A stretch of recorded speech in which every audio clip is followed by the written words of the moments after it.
బంగారం కొనొద్దన్న ప్రధాని మోదీ పిలుపుపై మిశ్రమ స్పందన వస్తోంది. పసిడి లేకుండా ఫంక్షన్స్ ఎలా చేయాలని కస్టమర్లు ప్రశ్నిస్తుండగా గోల్డ్ విక్రయాలు ఆగితే లక్షలాది మంది కార్మికులు చిన్న షాపులు రోడ్డున పడతాయని వ్యాపారులు ఆవేదన వ్యక్తం చేస్తున్నారు.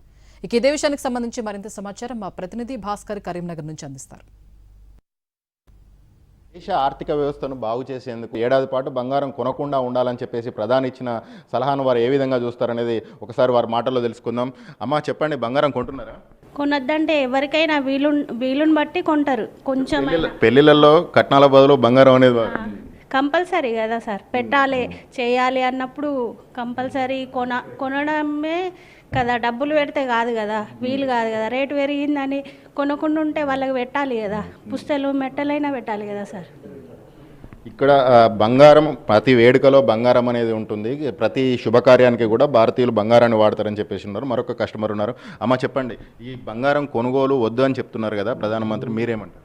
వాళ్ళు కొనుక్కోవాలంటే ఎంతో కొంత అరతులం పెట్టే కాడ కనీసం పావుతులమైన పెట్టాల్సిన పరిస్థితి ఉంది. ఖచ్చితంగా మనం కొనాల్సిందే, వాళ్ళకి మనకిచ్చిన వారికి మనం ఇవ్వాల్సిందే కదా. ఖచ్చితంగా పూర్తిగా కొనకుండా ఉండడం అనేది కరెక్ట్ కాదు.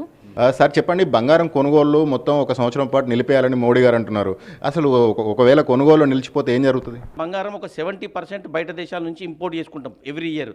అయితే ఇప్పుడు ఈ ఇంపోర్ట్ చేసుకునే ప్రక్రియ లోపల మన దగ్గర ఉన్న విదేశీ మారక నిల్వలు అన్నీ పోతాయి కాబట్టి దాన్ని వినియోగించుకోవడం తక్కువ అని మొత్తం. ఇప్పుడు బంగారం రేటు కూడా పెరిగింది, అబ్నార్మల్గా పెరిగింది. బంగారం ఒక సంవత్సరంలో దాదాపు 200 రెట్లు పెరిగిన సిచ్యుయేషన్ ఉంది. ఈ నేపథ్యంలో కొనుగోళ్లపైన ప్రభావం పడ్డదా ఏమన్నా? డెఫినెట్గా పడ్డది. ఆల్రెడీ ఇప్పుడు మనకి ఇదివరకు ఉన్న టర్న్ వరకు ఇప్పుడున్న టర్న్ వరకు దాదాపు 50% తగ్గింది. ఎందుకంటే రేట్లు బాగా అబ్నార్మల్గా పెరిగినాయి. అంటే ప్రపంచవ్యాప్తంగా యుద్ధ వాతావరణం ఉంది. మళ్ళీ ఈ యుద్ధ వాతావరణం తగ్గేది ఉంటే ఇంకా దిగుతాయి, ధరలు దిగుతాయి అన్న భావన అంటే ప్రజల లోపల ఉన్నది కాబట్టి కొనడం న్యాచురల్గా తగ్గింది. బంగారం అంటే కేవలం మార్కెట్ మాత్రమే కాదు, బంగారం మీద ఆధారపడి కొన్ని రంగాలు ఉన్నాయి. బంగారం వ్యాపారం చేసే వ్యాపారులు మాత్రమే కాదు కదా, ఆ రంగాలపైన ఎటువంటి ప్రభావం పడుతుంది? డెఫినెట్గా అంటే ఇప్పుడు ఇప్పటికే సంక్షోభంలో ఉన్నది. బులియన్ మార్కెట్ అనేది ఇప్పుడే సంక్షోభంలో ఉన్నది. ఇప్పుడు మొత్తానికే కొనకుండా ఉంటే లక్షలాది మంది కార్మికులు, దేశవ్యాప్తంగా లక్షలాది మంది కార్మికులు దీని మీద ఆధారపడిన గోల్డ్ స్మిత్స్ ఉంటారు, కార్మికులు తయారు చేసే వాళ్ళు ఉంటారు. అదేవిధంగా ఎన్నో జ్యువెలరీ షాపులు ఉంటాయి, ఎంతోమంది సిబ్బంది ఉంటారు. మొత్తానికే కొనకుండా ఉంటే మరి వారి జీవనోపాధికి కానీ వారి వ్యాపారాల నిర్వహణ కానీ అసలు మొత్తం కొనుగోళ్లు నిలిపివేయకుండా దేశీయంగా ఈ బంగారం చలామణిని పెంచడం కోసం ఏం చేయొచ్చు?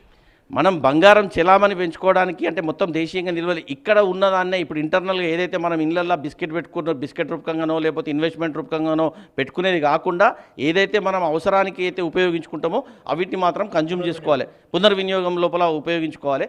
అంతేగాని నిల్వలుగా పెట్టుకొని అంటే విదేశీ మార్క ద్రవ్యంకి ఎఫెక్ట్ అయ్యే విధంగా కాకుండా చూసుకోవాలి అన్నది ప్రధాని గారి సూచన. దాన్ని పాటిస్తేనే బాగుంటుందని మా సూచన. సామాన్య ప్రజలు బంగారం కొనుగోలు చేయలేని స్థితి ఉన్నప్పటికీ ఇది ఒక ఎమోషనల్ భారతీయులకు అని చెప్పేసి సామాన్య ఈ మిగిలిన కస్టమర్లు కూడా అంటున్న పరిస్థితి ఉన్నది. కెమెరా పర్సన్ సంపత్తో కలిసి భాస్కర్, ఎన్టీవీ, కరీంనగర్ నుంచి.